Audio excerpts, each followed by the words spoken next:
Atos, capítulo 16, do versículo 16 ao 18. Nós estamos estudando todas as quintas o livro de Atos dos Apóstolos. E nós temos, irmãos, aprendido muito da parte de Deus. Você que chegou aqui e não sabe por que a igreja está assim, com bolas toda ornamentada, é porque está acontecendo durante a tarde aqui em nossa igreja a EBF, a Escola Bíblica de Férias.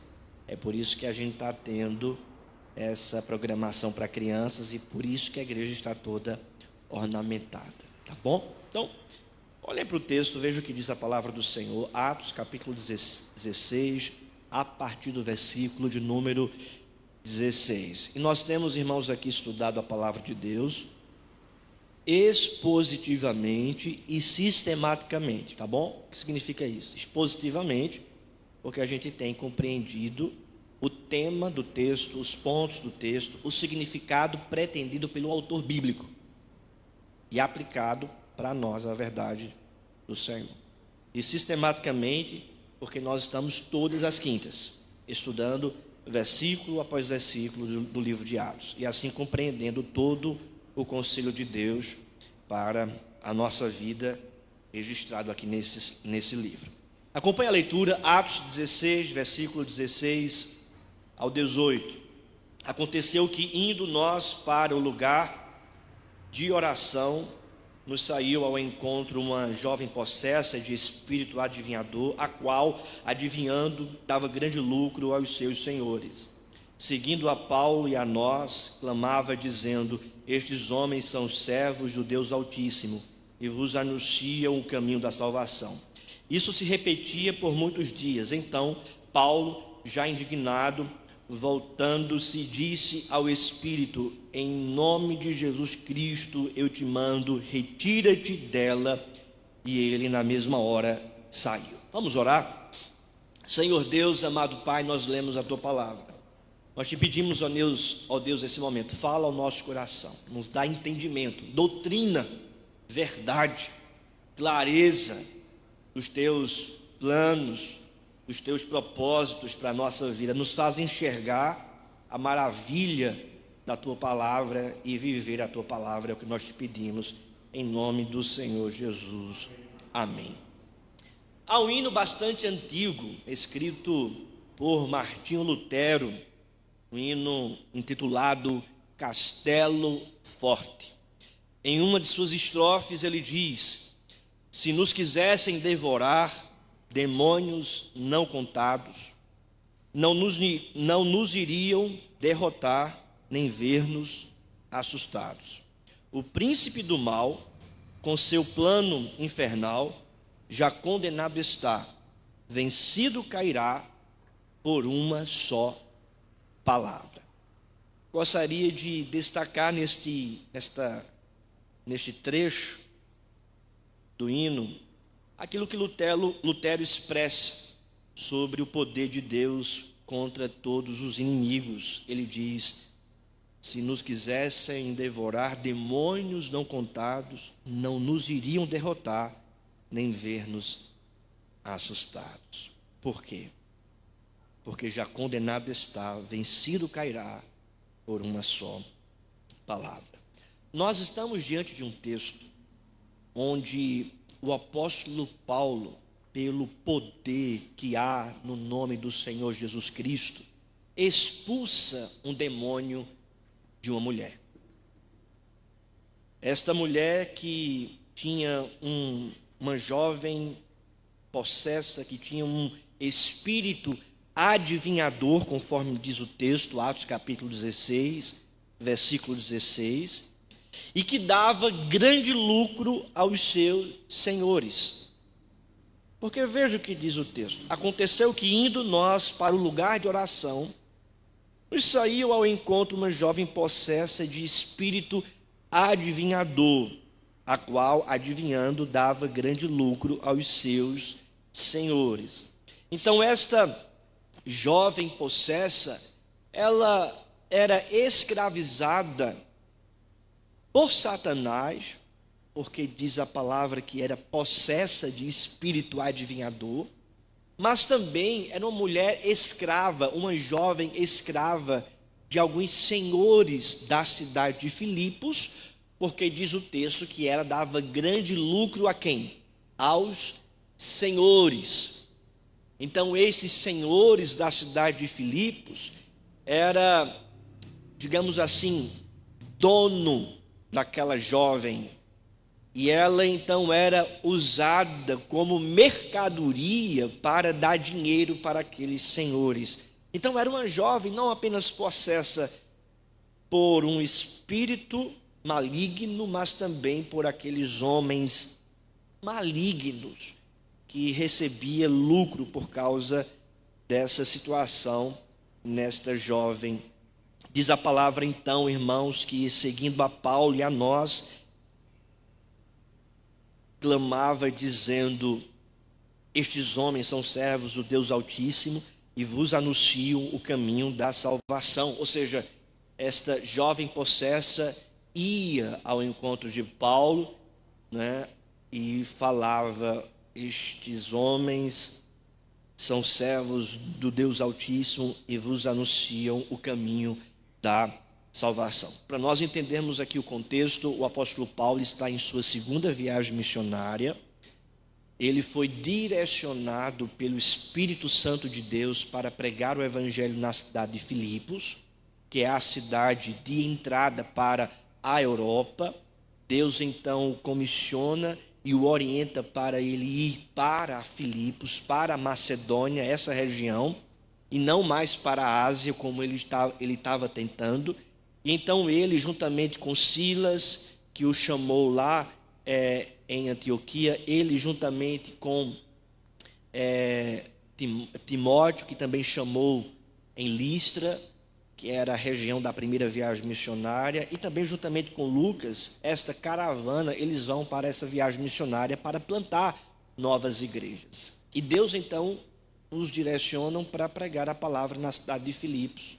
Eles pregam a palavra em Filipos, uma mulher se converte chamada Lídia, nascendo então uma igreja na casa desta mulher chamada Lídia, e diz a palavra que aconteceu que indo nós para o lugar de oração, ou seja, o lugar onde eles estavam orando, diz a palavra que essa mulher possessa vai ao encontro, elogiando Paulo e Silas, dizendo: estes homens são homens de Deus. O que me chama a atenção é que a figura registrada por Lucas de Satanás, desta mulher possessa, é uma figura de oposição ao avanço do evangelho. É uma figura de adversidade contra o avanço do evangelho e o trabalho de plantação da igreja na cidade de Filipos. O texto, portanto, irmãos, relata a autoridade revelada no nome de Cristo, porque aquele espírito é expulso no nome de Cristo. O texto relata a expulsão do demônio, a intrepidez de Paulo em pregar a palavra e expulsar o demônio no nome do Senhor Jesus, e a libertação desta jovem possessa. Tudo isso culmina em um ponto central do texto, que é a superioridade do plano de Deus, a superioridade do propósito de Deus, não somente para a vida daquela jovem, não somente para a vida de Paulo, sobretudo na missão de plantar uma igreja na cidade de Filipos. O plano de pregar o evangelho na cidade de Filipos, conforme diz Atos 13, versículo 10. Assim que teve a visão, imediatamente procuramos partir para aquele destino, concluindo que Deus nos havia chamado para lhes anunciar o evangelho. Então, existia um propósito, um plano deles irem para a cidade de Filipos anunciar o evangelho. E esse plano, portanto, é preeminente, a despeito de Satanás se levantando contra este plano. Então, gostaria de meditar sobre esse tema, a preeminência dos planos de Deus. Primeira verdade, irmãos, o plano de Deus é preeminente por causa do seu poder. A palavra preeminência significa aquele que tem, aquele que é preeminente, ou seja, aquele que é superior, que tem superioridade. Quando eu me refiro, portanto, à preeminência do plano de Deus ou dos planos de Deus, eu estou me referindo ao plano de Deus que é superior ao dos homens, superior aos nossos e superior até mesmo aos demônios, conforme diz a palavra que esse demônio foi expulso e o plano de Deus prevaleceu. A preeminência, portanto, do plano de Deus acontece por causa do poder de Deus. O plano de Deus é preeminente por causa do seu poder. Veja o que diz o texto, acompanhe a leitura, versículo 16. Aconteceu que indo nós para o lugar de oração, nos saiu ao encontro uma jovem possessa de espírito adivinhador. Diz a palavra que eles foram para o lugar de oração. Esse lugar, de fato, irmãos, era um lugar onde o povo orava, onde o povo buscava a Deus, onde o povo dialogava com Deus. Não somente isso, mas era um lugar onde o evangelho era pregado. A palavra de Deus era anunciada, onde mulheres se encontravam para orar e também para ouvir a palavra de Deus, conforme diz o versículo 13 e 14. Ou seja, era um lugar de diálogo com Deus, um lugar de falar com Deus e um lugar de ouvir Deus falar. E é justamente nesse lugar, saindo eles para o encontro, que nesse encontro, nessa ida, então vem essa oposição, uma jovem possessa de espírito adivinhador.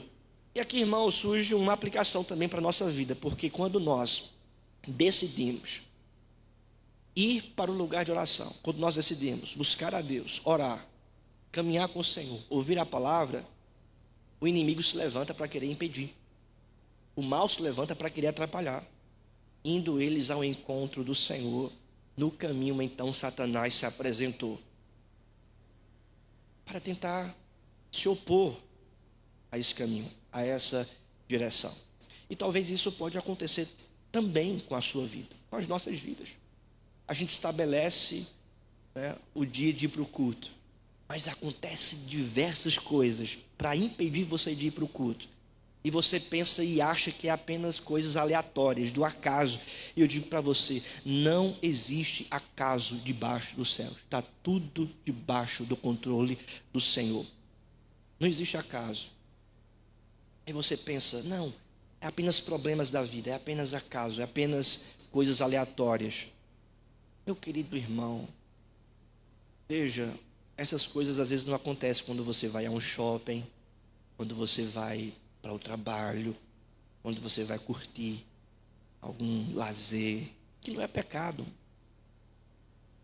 Mas quando você se decide em ir para a igreja, em ir para o culto, aí problemas acontecem. Dificuldades acontecem. E muitas vezes é o inimigo se levantando para querer atrapalhar, para querer impedir o propósito de orar, falar com Ele, de ouvir da sua palavra. A Bíblia diz, irmãos, que ele é como um salteador, um ladrão, que vem para roubar, que vem para destruir, que vem para matar. Então, nós não podemos achar que a vida é apenas aleatória de decisões superficiais, de plantar e semear. Não, irmãos, existe um reino espiritual, existe o inimigo da igreja, o inimigo de Cristo, e ele fará de tudo para que você não esteja com o Senhor. Ele fará de tudo para impedir você de ir ao lugar de oração. Ele fará de tudo para impedir você de ouvir a palavra e o evangelho. Ele fará de tudo para impedir o avanço do reino dele, do Senhor, no reino de Deus, nos lugares, e também o avanço do reino dele no seu coração. Ele vai fazer de tudo. Então nós precisamos estar, de fato, alerta, entender isso. Quando sai ao encontro deles uma jovem possessa, sai ao encontro deles, na verdade, uma oposição ao que estavam fazendo.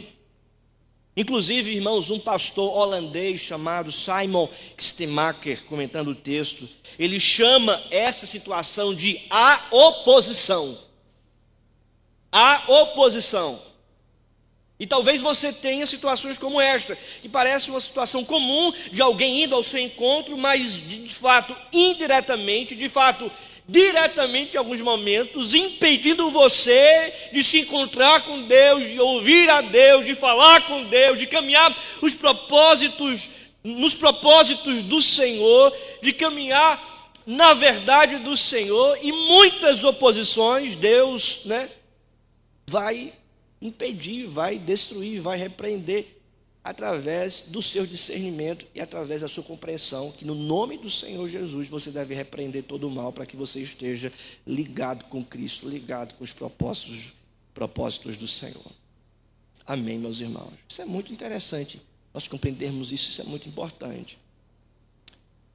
Não é uma luta contra a carne, não é uma luta contra o sangue, contra a gente, mas é uma luta contra o príncipe deste mundo.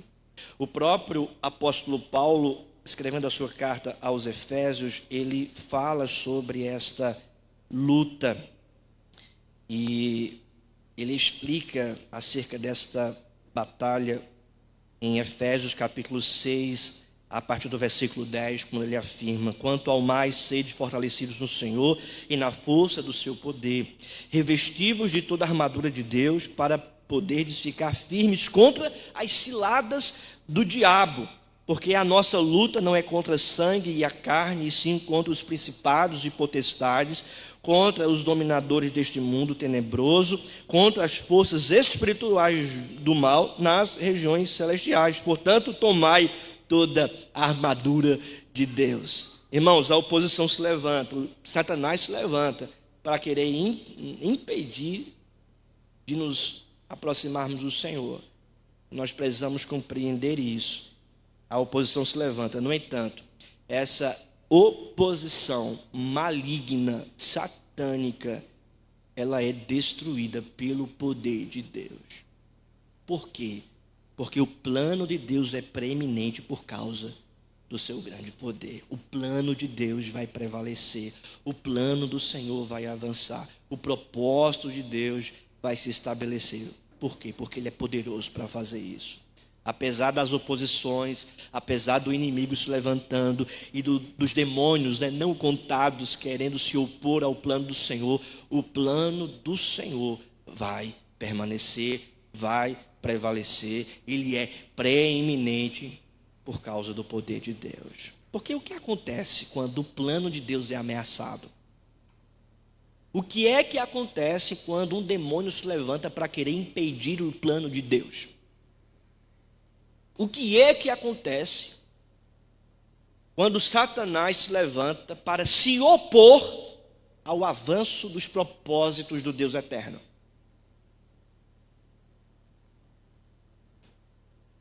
Pela palavra de Cristo e do poder de Cristo, todo mal, ele é repreendido, ele é destruído. Veja o que diz o texto do versículo 18. Vamos ler juntos? Isto se repetia por muitos dias. Então Paulo, já indignado, voltando-se, disse ao Espírito: juntos, em nome de Jesus Cristo, eu te mando, retira-te dela. E ela, na mesma hora, saiu. E ele, na mesma hora, saiu. Quando Satanás se levanta contra os planos de Deus, Satanás, ele é repreendido pelo poder que há no nome do Senhor Jesus Cristo. Quando o inimigo se levanta para querer impedir o avanço do propósito de Deus, o inimigo, ele é destruído, repreendido, anulado, minimizado pelo poder de Deus. Quem tem mais poder aqui? É o nome de Cristo ou o nome desse espírito adivinhador? É o nome de Cristo. Paulo disse: em nome de Cristo sai, e diz a palavra que imediatamente ele saiu daquela jovem. Deus é poderoso para sustentar a sua palavra. Deus é poderoso para cumprir o seu plano. Deus é poderoso e fiel para cumprir as suas promessas e sustentar com seu poder a sua palavra. Ele tinha dito para Paulo: vocês vão pregar o evangelho, vai nascer igreja, o evangelho vai avançar na cidade de Filipos. E foi isso que aconteceu. Satanás tenta se levantar, mas ele é repreendido pelo poder que há no nome do Senhor Jesus Cristo. E imediatamente ele bate em retirada, ele vai embora, porque Deus é poderoso para sustentar o seu plano. A segunda verdade, meus irmãos, é que o plano de Deus é preeminente por causa da sua autoridade. Por causa da autoridade de Deus. Acompanhe a leitura, versículo 17. Seguindo a Paulo e a nós, clamava dizendo: estes homens são servos do Deus Altíssimo e vos anunciam o caminho da salvação.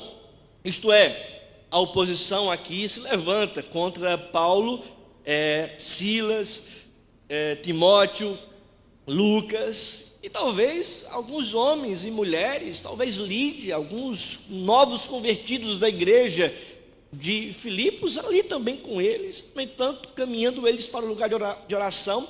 Essa jovem possessa de espírito adivinhador, essa mulher vai ao encontro deles e começa a falar. As palavras são palavras de elogio. É um testemunho dado pelo demônio em relação a Paulo e os homens e as pessoas que estavam juntamente com Paulo. Diz a palavra: estes homens são servos do Deus Altíssimo e vos anunciam o caminho da salvação. A palavra do demônio está errada? É incoerente? Paulo é servo do Deus Altíssimo? Sim. Eles anunciam o caminho da salvação? Sim. Então, teologicamente, não tem nada de errado na declaração do demônio, desse espírito adivinhador. No entanto, irmãos, não se pode dar crédito ao mal. Satanás, ele é malicioso. Apocalipse diz que ele vem para seduzir, para tentar, e então subverter a verdade de Deus. Eu concordo com o pastor Hernandes Dias Lopes, quando diz que o motivo final aqui fosse desacreditar o evangelho, associando-o ao ocultismo nas mentes das pessoas. Perceba, Hernandes diz que o propósito final é desacreditar o evangelho, associando o evangelho com o ocultismo, com o espiritismo, com toda a religião de demônios. Era uma mulher, uma jovem possessa de espírito adivinhador, que estava afirmando: estes homens são servos do Deus Altíssimo, anunciam o caminho da salvação. E isso por algum tempo, alguns dias, diz a palavra. E então, já indignado, o apóstolo Paulo repreende aquele demônio no nome do Senhor Jesus Cristo, e imediatamente ele vai embora, e aquela jovem então liberta pela ação do Senhor. Mas por que Paulo não deu crédito a esse testemunho? Por que o apóstolo Paulo e os homens do Senhor, os servos do Senhor, não deram crédito à palavra do inimigo? Porque não se pode dialogar com o mal. Porque não se pode dar crédito a Satanás, por mais que o discurso do mesmo não seja incoerente. Não se pode se associar com o mal, mesmo que o mal e a palavra do mal não tenha incoerência do ponto de vista bíblico ou teológico. Porque se você der crédito àquilo que o mal fala, lá na frente vão associar o evangelho com o mal, com as artimanhas e as seduções de Satanás. Aquele espírito adivinhador estava procurando mudar a rota, subverter a verdade, transgredir sutilmente a autoridade de Deus na vida deles. Porque veja, se eles reconhecem a autoridade daquele demônio, então eles vão se submeter à palavra daquele demônio. Então o demônio fala uma verdade e eles submetem a palavra dizendo que é verdade. Então quando o demônio falar uma outra coisa, automaticamente ou consequentemente eles vão dizer também é verdade. Por que uma é verdade e outra não? A autoridade de Jesus aparece aqui, irmãos, e o inimigo é expulso daquela jovem. Não podemos, portanto, nos associarmos com o mal, mesmo que o mal fale palavras verdadeiras. E talvez você possa cair nesse mesmo erro. Fulano de tal não crê no Evangelho, tem uma outra religião, mas ele está dizendo palavras verdadeiras, palavras simpáticas ao Evangelho. Vamos dar as mãos, é isso mesmo, vamos elogiar, você está coberto de razão. Nós não podemos caminhar nesse caminho. Se você não se arrepender dos seus pecados, por mais que você diga que Jesus Cristo é Deus, você está perdido. O verdadeiro testemunho é oriundo de um coração contrito, que reconhece o pecado e que crê no Senhor Jesus como seu Senhor e Salvador. O verdadeiro louvor é aquele que parte de lábios que verdadeiramente adoram a Deus. Não apenas que creem que Deus é Deus, não apenas que acreditam, mas que verdadeiramente o louvam como Senhor de suas vidas, como Deus de suas vidas, como Salvador de suas vidas. Por mais que o mundo diga as mesmas coisas que você talvez diga do ponto de vista bíblico, você não pode se associar com o mundo. Você não pode andar de mãos dadas com o mundo. Você não pode receber os elogios do mundo, porque isso é muito superficial. Você precisa entender que o mundo vive em trevas, e o Evangelho deve ser pregado para o mundo que caminha em trevas. A palavra de Deus diz que aqueles que caminham em trevas estão, de fato, submissos às artimanhas de Satanás.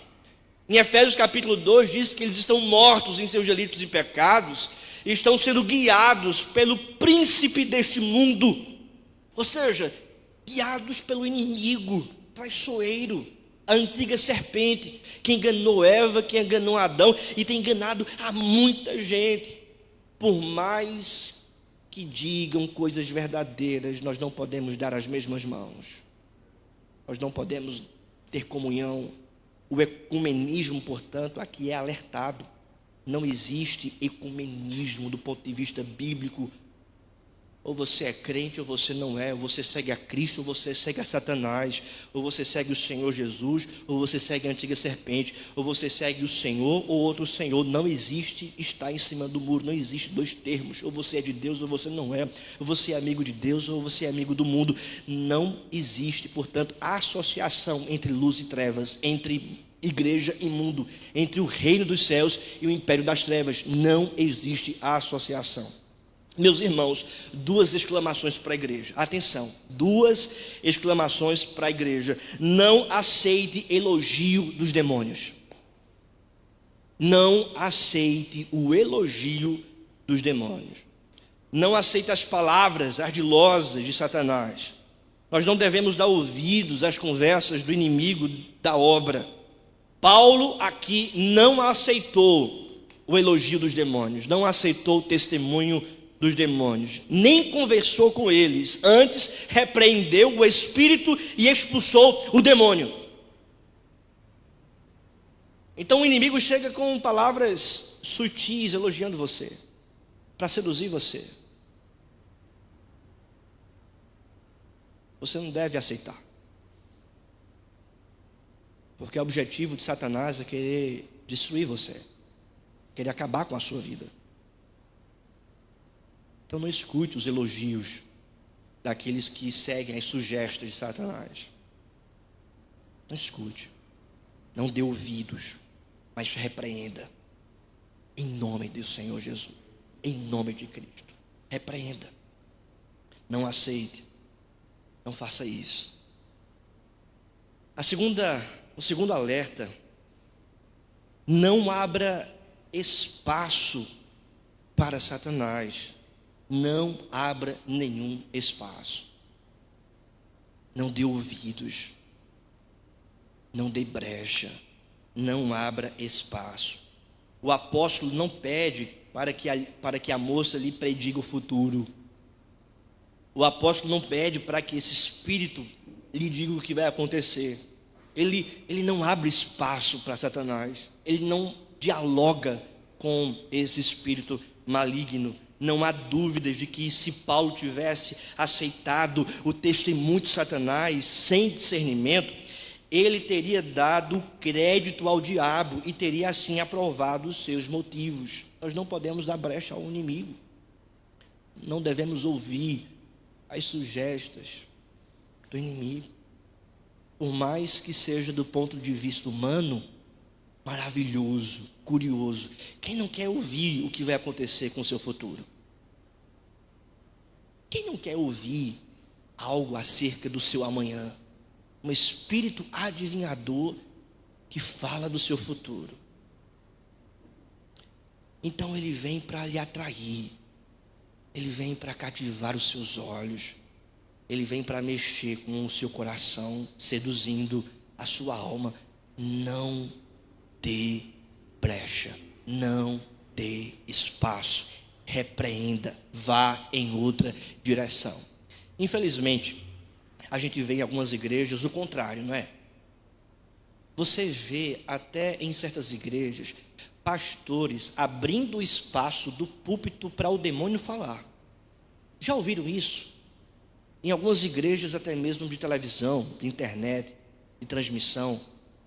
E aí está ali um show, um espetáculo, e não é de uma repreensão, mas é de fato de um diálogo com o demônio. E certos pastores, ditos curadores, eles olham para aquela pessoa que está ali, aparentemente endemoniada, e conversa com o demônio. Qual é o seu nome? De onde você veio? O que você veio fazer? Irmãos, nós não vemos isso na Bíblia. Não existe isso. Paulo não dá brecha, Paulo não escuta, Paulo não dá ouvidos. Até porque tudo que o mal fala não deve ser creditado, não deve ter crédito. Até porque diz a palavra que ele é um mentiroso. Você vai ouvir um mentiroso? Nós não podemos ouvir. Portanto, irmãos, primeira verdade, não escute os elogios do demônio.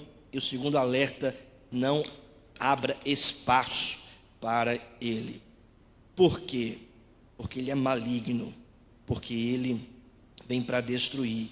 E nós percebemos então, irmãos, aqui a autoridade de Jesus Cristo. Ele vem com a sua autoridade, dizendo que pode adivinhar o futuro. E o apóstolo Paulo, portanto, apresenta a autoridade que há no nome de Cristo. E imediatamente aquele demônio vai embora pela autoridade que há no nome do Senhor Jesus. Irmãos, a igreja vai avançando e os demônios vão batendo em retirada, vão saindo, vão indo embora. Por quê? Porque é onde a luz do evangelho chega, as trevas vão embora. É isso que diz a palavra. Cristo, portanto, tem toda a autoridade contra os demônios, está acima dos espíritos malignos. A terceira e última verdade é que o plano de Deus é preeminente por causa da sua libertação. Lembre, o plano de Deus, ele é preeminente por causa do seu poder. O plano de Deus é preeminente por causa da sua autoridade. E a terceira verdade é que o plano de Deus é preeminente por causa da sua libertação. E isso se repetia por muitos dias, versículo 18. Então Paulo, já indignado, voltando-se, disse ao Espírito: em nome de Jesus Cristo eu te mando, retira-te dela. E ele na mesma hora saiu. Ou seja, aquela mulher foi liberta. Houve uma libertação. Esse espírito que atormentava a sua vida saiu da sua vida pelo poder que há no nome do Senhor Jesus. Isso trouxe uma libertação espiritual para a sua vida, para o seu coração, para a sua alma.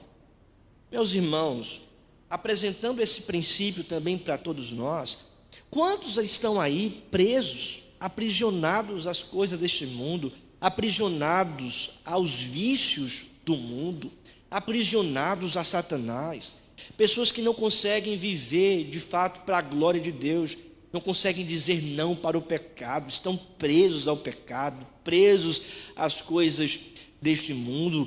Nós temos aqui, portanto, a resposta, a solução para aqueles que estão aprisionados, e a solução se chama Jesus, o Evangelho. quando Jesus entra na vida de alguém, essa pessoa é redimida, liberta. Quando Jesus entra na vida de uma pessoa, essa pessoa é transformada, liberta. As garras de Satanás não alcançam mais a sua vida. As algemas desse mundo são agora desatadas, algemas destruídas pelo Evangelho de Jesus Cristo. Até mesmo uma pessoa que é escrava de si, dos seus prazeres e das suas paixões, essa pessoa é liberta de si mesma para viver para a glória de Cristo.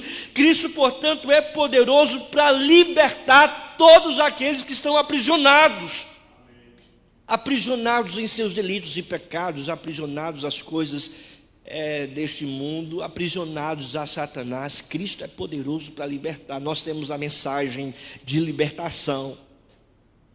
Muitos aí falam, né, o culto de libertação. Nós temos, irmãos, a mensagem da libertação, que é a mensagem de Cristo. O culto de libertação, quando as pessoas vão para o culto para ouvir o Evangelho de Cristo. Isso aí é verdadeiramente um culto de libertação. É quando o Evangelho é pregado e Cristo, portanto, liberta a pessoa de seus pecados, de seus demônios, das ilusões deste mundo. Essa mulher foi liberta não apenas deste espírito adivinhador, mas ela foi liberta também dos seus senhores. Porque essa mulher não passou mais a dar lucro para os seus senhores. Diz o versículo 16, que esta jovem, por causa do demônio, dava grande lucro para os seus senhores. Agora, esta jovem libertada, ela não dá mais lucro para os seus senhores. Um comércio é destruído. Um comércio maligno, fundamentado em artimanhas malignas, é destruído. E ela se vê agora livre dos seus senhores. O texto não relata especificamente como acontece essa libertação dos seus senhores, mas nós podemos deduzir do que está registrado, porque se o espírito não está mais nela e ela não adivinha, e por esta razão ela não dá mais lucro, então automaticamente não existe mais esse comércio. Automaticamente não existe mais essa ligação entre essa jovem e entre os seus senhores, nesse sentido aqui de dar lucro para aqueles homens, para aqueles senhores. E aqui está um ponto importante, irmãos. Nem todo lucro que nós recebemos, ou que alguém pode receber, é de fato de Deus. É bênção de Deus, é para a glória de Deus. Nós não podemos cair no erro do pragmatismo. Os fins justificam os meios. Então, se dá lucro, se dá dinheiro, é bom. Não. Nem toda vantagem é boa, nem todo lucro é bom. Então, a gente precisa compreender isso e nos policiarmos, né, nessa verdade, nessa questão. O dinheiro que nós recebemos é lícito? O nosso salário, de fato, glorifica a Deus? Será que o nosso trabalho também glorifica o Senhor? Ou será que existem coisas no nosso trabalho que nos dão lucro, que não têm aprovação da vontade do Senhor revelado na palavra de Deus? Porque talvez alguém pense, não tem nenhum demônio, não tem nenhuma questão assim extraordinária de adivinhar o futuro, então todo lucro é lícito nesse sentido. Não. Diz a palavra que Judas vendeu o Senhor Jesus por moedas, mas diz a palavra que Judas estava o quê? Endemoniado. Mas Judas não adivinhava o futuro, Judas não espumava pela boca, era uma pessoa comum. Apenas que trocou Jesus por dinheiro, por lucro. E diz a palavra que ele estava endemoniado. Então, irmãos, fiquemos alerta também que nem todo lucro é lícito. Pode existir sim algum tipo de lucro, de salário, de valores, que não vem de Deus, mas que vem do diabo, que a gente deve rejeitar. Amém? Que o nosso trabalho seja para a glória de Deus, todo ele. Eu concordo com o pastor, irmãos, John Stott, quando disse que essa mulher, ela foi salva. O texto não diz claramente sobre a sua salvação, mas esse texto está inserido entre a salvação de Lídia e a salvação do carcereiro. Logo, John Stott afirma que esta mulher que foi liberta por Cristo desse demônio, foi também salva, porque o enredo todo é de salvação. Lídia foi salva, o carcereiro foi salva, e essa mulher, essa jovem possessa aqui que foi liberta por Cristo do demônio, ela também foi salva. É o evangelho que está se expandindo, é o evangelho que está transformando vidas. Irmãos, eu gostaria de concluir essa mensagem apresentando 3 verdades para a nossa vida. A primeira é que nós estamos seguros quando estamos dentro do propósito de Deus. Quando nós estamos dentro do propósito de Deus, nós estamos o quê? Seguros.